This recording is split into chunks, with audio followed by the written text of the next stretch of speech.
But let me answer these questions. I have 3, and here's the first one. First one is, some of our leadership development programs haven't been as successful as we'd hoped. If that's you, you're not alone.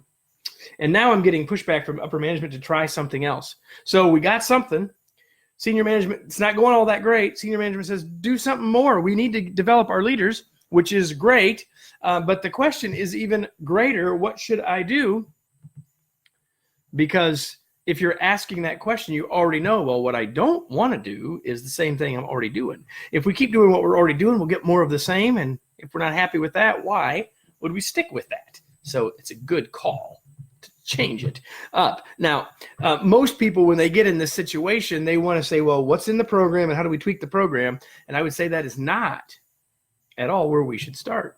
I want you to take a bigger, broader view, and I want you to step back, because if we're going to get it right or better, we've got to do something different than we've done before. And the first thing we need to do is we need to have more conversation with senior management. And if you are senior management, you need to have more conversation with your peers about the reason why.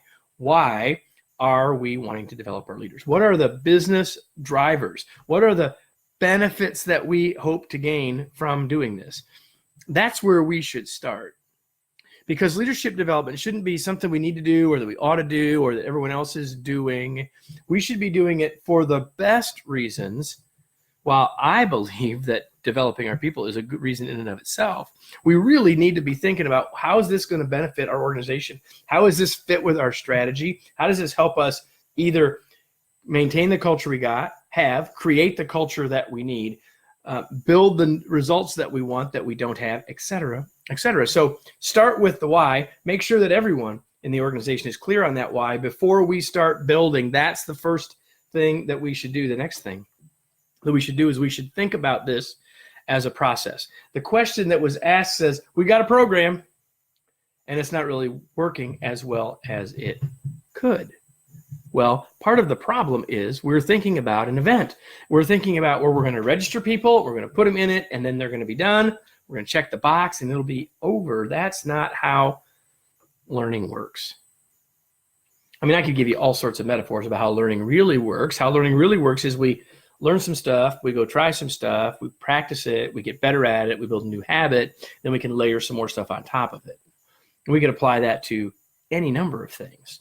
Learning to play the piano, learning to ride a bicycle, learning to read. We could go on and on. For me, learning how to do Facebook Lives so that they're not awful. If we want to learn anything, it is a process. And so one of the things, once you figure out, here's the reason why we need to do this, we need to think process. If we can build the right, we can think process rather than event, we got a much better chance of success. That's the first thing I would say. The next thing is we need to make sure that we have clear expectations of what we want the program to be so that it matches up with what we want our leaders to know, be, and do. And so we want to make sure that we're clear about what we're doing. So don't just go out and buy a program. Even though you could buy something from me, I don't want you to buy it from me if it's not going to be the right thing. So you've got to be engaged. Don't just outsource this. Get together. Be clear about what your expectations are. Be clear about what you want your leaders to do. Hook all that together. And then once you build something, make sure it's all integrated end to end so that the leaders that are involved see how they can apply what they're using in real life.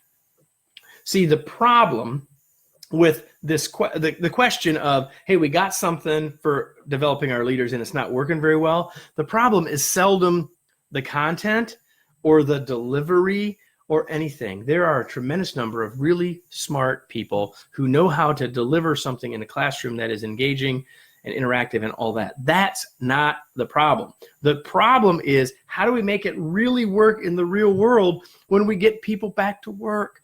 And so we've got to make it a process and not just an event. I could go on about this for an entire webinar, but I promised myself I wouldn't. So I'm going to go on. So that's the first question. If you've got problems with how you're doing leadership development in your organization, don't just keep doing it, and don't just replace one with another. Don't just pick another author's book and do that, even if it's mine. What I want you to do is think about it in a bigger picture. put it into the organizational context, understand the organizational why, know what you're trying to accomplish, build a process and not a series of events, and you get a much better chance of success.